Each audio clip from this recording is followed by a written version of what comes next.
Hello there, dear soul. Welcome. You've come to the right place, where the noise of the day falls behind you and only softness remains. Let this be your time to rest, to drift, to be still. Let's take a quiet walk through time to a place far from now, far from hurry, and full of peace. Tonight, I'll tell you about the gentle rhythm of a day in the life of a medieval monastery. We won't rush, we'll go slowly. Like candlelight flickering on ancient stone, let your body soften, let your breathing slow, and let your mind begin to wander back to a quiet morning over 800 years ago. It's very early, before the sun has even begun to warm the sky. Somewhere deep in the hills of Europe, far from town, stands a Benedictine monastery. It's stone-built, nestled into the curve of a green valley. The trees whisper. The dew is still thick on the grass. A small bell begins to ring. Not loud, not urgent, just a soft, steady chime, calling the brothers to the first prayer of the day, vigils. Inside the dormitory, men stir from straw-filled mattresses. They rise slowly, in silence. No one speaks. All you hear is the rustle of wool robes, the creak of floorboards, and distant birds just beginning to stir. They light no lamps. The moon is still their companion. They gather in the dark stone chapel, their voices joining in quiet, melodic chant, Latin words echoing gently in the cool air. After vigils, the monks return to their beds for a short rest. But sleep doesn't come quickly. Not in the monastery. The body stays still, but the mind floats with prayer and script. The sun climbs higher, casting a golden light over the landscape. The brothers gather for their next prayer, their voices blending in harmony. The day moves forward with a gentle rhythm, each moment a step on their spiritual journey. The world outside continues to turn, but here, in this sacred place, time is measured in prayers and quiet labor. In silence, no one speaks. All you hear is the rustle of wool robes, the creak of floorboards, and distant birds just beginning to stir. They light no lamps. The moon is still their companion. They gather in the dark stone chapel, their voices joining in quiet, melodic chant, Latin words echoing gently in the cool air. After vigils, the monks return to their beds for a short rest. But sleep doesn't come quickly. Not in the monastery. The body stays still, but the mind floats with prayer and script. At midday, the bells ring again. It's time for sext, another short prayer. The brothers pause in their work. They gather again in the chapel.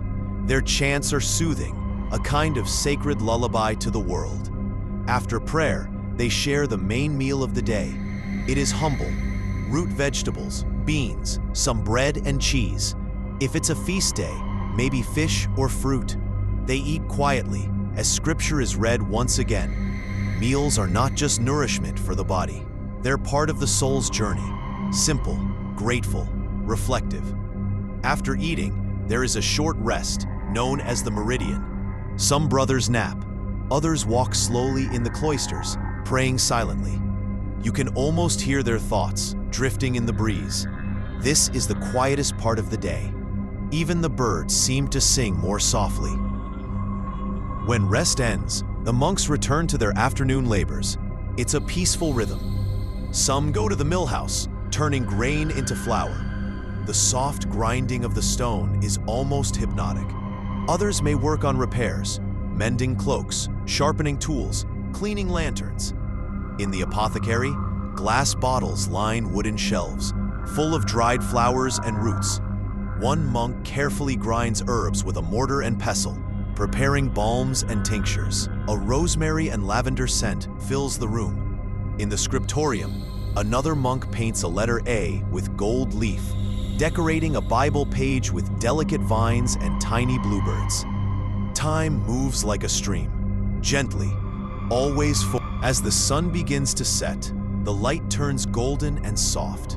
The bells call the brothers to Vespers, the evening prayer. The chapel glows with candlelight. Shadows flicker across the walls. Their chants rise again, slow, low, and peaceful. After prayer, a final light meal is served.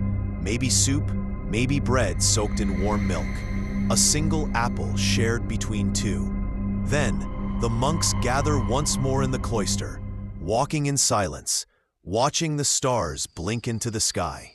The breeze is cool. The world is quiet. At last, the final bell rings.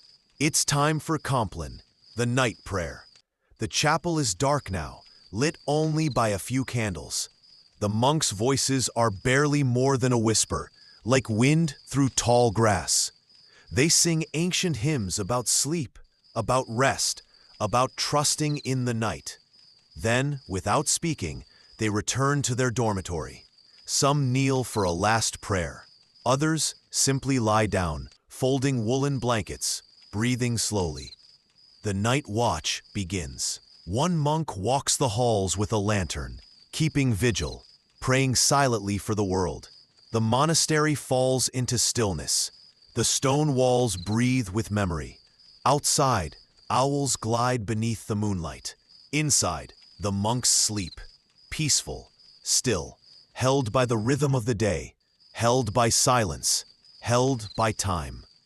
And now, your day has come to its close too. Like the monks, you've walked slowly. You've breathed in stillness. You are safe now. You are wrapped in time. Let your eyes grow heavy. Let your breath fall soft and deep. No more thoughts, no more noise. Just the quiet of stone walls, candlelight, and the rhythm of peace. Good night, dear soul. Sleep well, and sleep deeply, until the morning comes again.